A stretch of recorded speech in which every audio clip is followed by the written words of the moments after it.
Bonjour chers amis, nous sommes avec vous pour une nouvelle étude sur le grand conflit cosmique. C'est une toute première partie. C'est la grande controverse, la guerre des âges.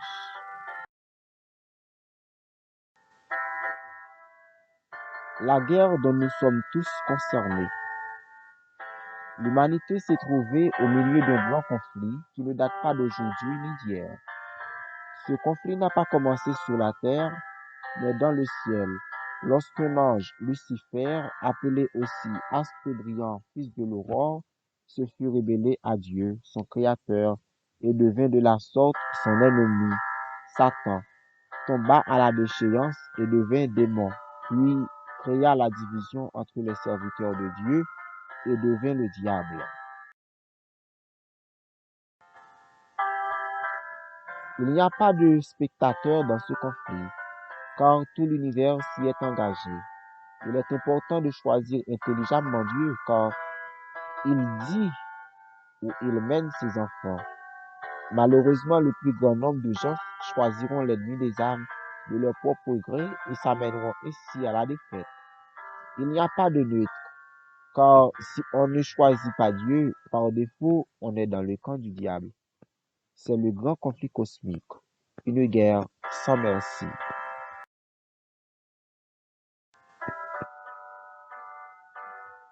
Panorama du grand conflit cosmique. Sa queue entraînait le tiers des étoiles du ciel et les jetait sur la terre. Le dragon se tint devant la femme qui allait enfanter, afin de dévorer son enfant lorsqu'elle aurait enfanté. Elle enfanta un fils qui doit paître toutes les nations avec une verge de fer, et son enfant fut enlevé vers Dieu et vers son trône. Et la femme s'enfuit dans le désert, où elle avait un lieu préparé par Dieu, afin qu'elle y fût nourrie pendant 1260 jours.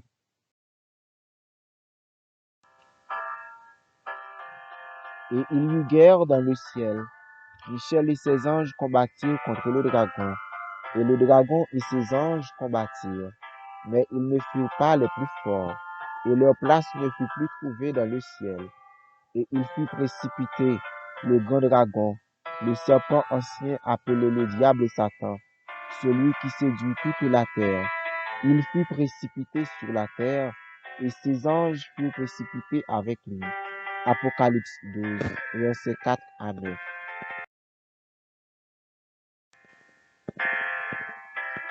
Le récit précédent nous donne une vue panoramique du grand conflit cosmique. C'est un conflit qui a commencé avec une folie de grandeur, un amour mal orienté. Le dragon dont on nous parle représente le diable. Il entraînait un tiers des anges du ciel dans sa rébellion. Dieu les combattit et les précipita du ciel. Alors, la nouvelle stratégie de Satan devient la persécution des humains, puisqu'ils sont créés à l'image de Dieu, selon sa ressemblance. Dieu a investi son amour, son temps et son talent pour créer les humains afin qu'ils fussent semblables à lui. Or, le plus grand rêve de Lucifer, c'est d'être semblable au Très-Haut. Alors, ceux qui sont semblables à Dieu deviennent sa cible. L'Église étant dépositaire de la grâce de Dieu sur la terre, Satan a utilisé ses serviteurs, l'Église apostate, pour persécuter les serviteurs de Dieu durant 1260 ans, soit la période comprise entre les années 738 à 1798 de notre ère.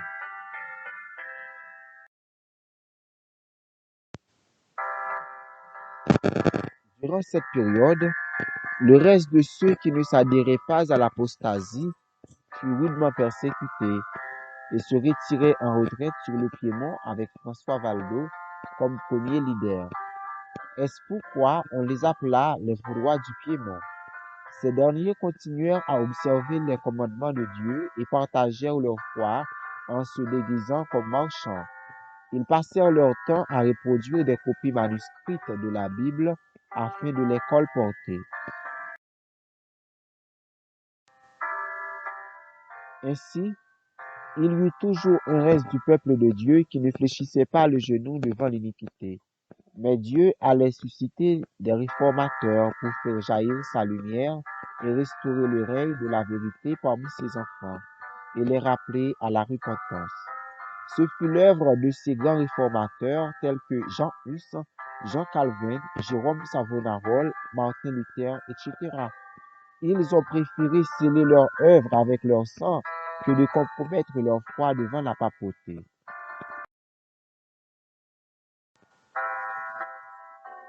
Ces hommes dont le monde a encore besoin, hommes qu'on ne peut acheter ni vendre, hommes qui s'oublient pour exalter Dieu, hommes qui diront la vérité même lorsque le monde devrait s'écrouler, hommes de caractère, passionnés de Jésus, des missionnaires qui ne s'abaisseront pas à devenir rois, des hommes qui, comme Job, s'attachent à Dieu plutôt qu'aux richesses, les relations ou même cette vie, des héros de la foi.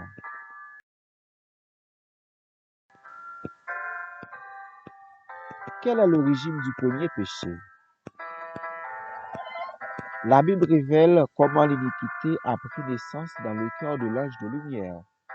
Ce fut, comme nous l'avons dit tantôt, un amour mal orienté, un désir de supplanter le Créateur au lieu de l'aimer et l'exalter. Selon Ésaïe 14, versets 12 à 14, nous lisons: Te voilà tombé du ciel, astre brillant, fils de l'aurore. Tu es abattu à terre, toi le vainqueur des nations. Tu disais en ton cœur, je monterai au ciel, j'élèverai mon trône au-dessus des étoiles de Dieu. Je m'assiérai sur la montagne de l'assemblée, à l'extrémité du septentrion. Je monterai sur le sommet des nues. Je serai semblable au Très-Haut.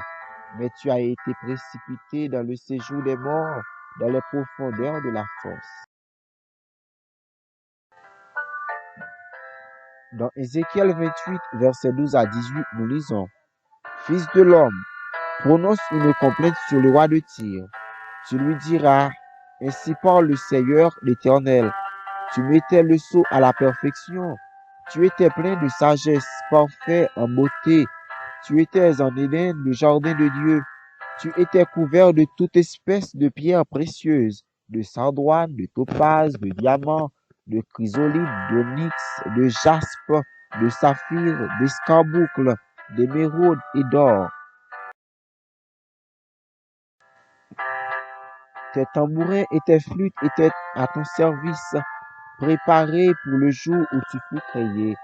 Tu étais un chérubin protecteur, aux ailes déployées. Je t'avais placé et tu étais sur la sainte montagne de Dieu. Tu marchais au milieu des pierres étincelantes.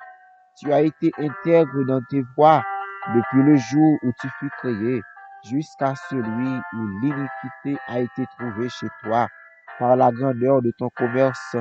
Tu as été rempli de violence et tu as péché. Je te précipite de la montagne de Dieu et je te fais disparaître en chérubin protecteur du milieu des pierres étincelantes. Ton cœur s'est élevé à cause de ta beauté. Tu as corrompu ta sagesse par ton éclat. Je te jette par terre. Je te livre en spectacle au roi par la multitude de tes iniquités, par l'injustice de ton commerce. Tu as profané tes sanctuaires. Je fais sortir du milieu de toi un feu qui te dévore. Je te réduis en cendres sur la terre, aux yeux de tous ceux qui te regardent. L'orgueil, la folie de grandeur, le désir de supplanter Dieu, voilà ce qui a précipité Lucifer, qui l'a plongé à la déchéance. Il a été très considéré dans le royaume de Dieu. Il a dû tourner tout son cœur vers Dieu pour l'honorer, mais il a désiré au contraire de prendre la place de Dieu, ce qui ne serait jamais possible, car Dieu est créateur, lui, il est créature. À cause de son orgueil, il fut précipité du ciel. Mais resterait-il sans rien faire contre le règne de Dieu? Dans sa frustration, il a conçu de nouvelles stratégies pour attrister Dieu. Il a déjà usé sa position pour séduire un tiers des anges du ciel. Désormais, sa nouvelle cible, c'est l'humanité. Quelle est la machine du diable pour séduire les humains? Dans l'étude précédente sur la nature de l'homme, nous avons parlé du spiritisme, la communication avec des esprits malins. C'est cette machine que le diable utilise pour séduire les humains. Étant un être déchu, il a dû trouver un médiateur, un médium, pour entrer en communication avec l'homme, créé à l'image de Dieu parfait, afin de l'induire en erreur, faisant de lui sa proie et dominer sur lui. Comme les anges que Lucifer a séduits, les humains n'avaient encore jamais entendu de mensonge lorsque le serpent, médium du diable, venait parler à la femme. Puisque les humains avaient les mêmes désirs de grandir et de perfectionner leur aptitude, Satan a utilisé cette opportunité pour les tromper, et la femme obéit au serpent. Elle est même devenue son médium pour séduire Adam, et les humains deviennent désormais la nourriture du diable.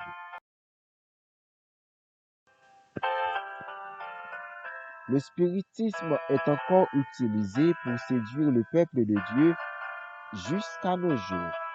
Tout le monde veut être puissant. Tout le monde veut avoir un pouvoir surnaturel, ce qui entraîne beaucoup plus de gens à communiquer avec des esprits. Mais Dieu a mis en garde contre le spiritisme. Dans Isaïe 8, versets 19 et 20, nous lisons ce qui suit. Si l'on vous dit, consultez ceux qui évoquent les morts et ceux qui prédisent l'avenir, qui poussent des sifflements et des soupirs, répondez, un peuple ne consultera-t-il pas son Dieu? S'adressera-t-il aux morts en faveur des vivants, à la loi et au témoignage? Si l'on ne parle pas ainsi, il n'y aura point d'aurore pour le peuple. Dans Lévitique 20, verset 6, nous lisons, si quelqu'un s'adresse aux morts et aux esprits pour se prostituer après eux, je tournerai ma face contre cet homme. Je le retrancherai du milieu de son peuple.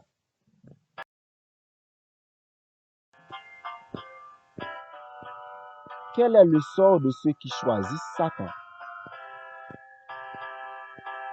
Selon Romains 1, versets 18 à 32, la colère de Dieu se révèle du ciel contre toute impiété et toute injustice des hommes qui retiennent injustement la vérité captive, car ce qu'on peut connaître de Dieu est manifeste pour eux, Dieu le leur ayant fait connaître. En effet, les perfections invisibles de Dieu, sa puissance éternelle et sa divinité se voient comme à l'œil depuis la création du monde quand on les considère dans ses ouvrages. Ils sont donc inexcusables. Puisque, ayant connu Dieu, ils ne l'ont point glorifié comme Dieu et ne lui ont point rendu grâce, mais ils se sont égarés dans leurs pensées et leur cœur sans intelligence a été plongé dans les ténèbres. Se vantant d'être sages, ils sont devenus fous et ils ont changé la gloire du Dieu incorruptible en image représentant l'homme corruptible, des oiseaux, des quadrupèdes et des reptiles. C'est pourquoi Dieu les a livrés à l'impureté selon les convoitises de leur cœur, en sorte qu'ils déshonorent eux-mêmes leur propre corps, eux qui ont changé la vérité de Dieu en mensonge et qui ont adoré et servi la créature au lieu du Créateur, qui est béni éternellement. Amen. C'est pourquoi Dieu les a livrés à des passions infâmes, car leurs femmes ont changé l'usage naturel en celui qui est contre nature.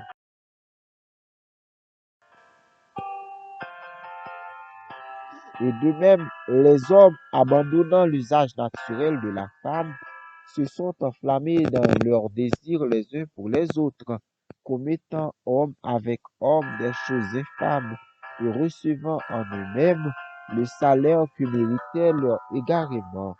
Comme ils ne se sont pas souciés de connaître Dieu, Dieu les a livrés à leur sens éprouvé pour commettre des choses indignes, étant remplis de toute espèce d'injustice, de méchanceté, de cupidité, de malice, pleins d'envie, de meurtre, de querelles, de ruse, de malignité, rapporteurs, médisants, impies, arrogants, hautains, fanfarons, ingénieux au mal, rebelles à leurs parents, dépourvus d'intelligence, de loyauté, d'affection naturelle, de miséricorde, eh bien, qu'ils connaissent le jugement de Dieu, déclarant dignes de mort ceux qui commettent de telles choses. Non seulement ils les font, mais ils approuvent ceux qui les font. Alors, mon ami, quel camp choisissez-vous? Voulez-vous vous donner à Dieu? Allez-vous abandonner le spiritisme une bonne fois pour toutes? Choisissez-vous la vie ou la mort?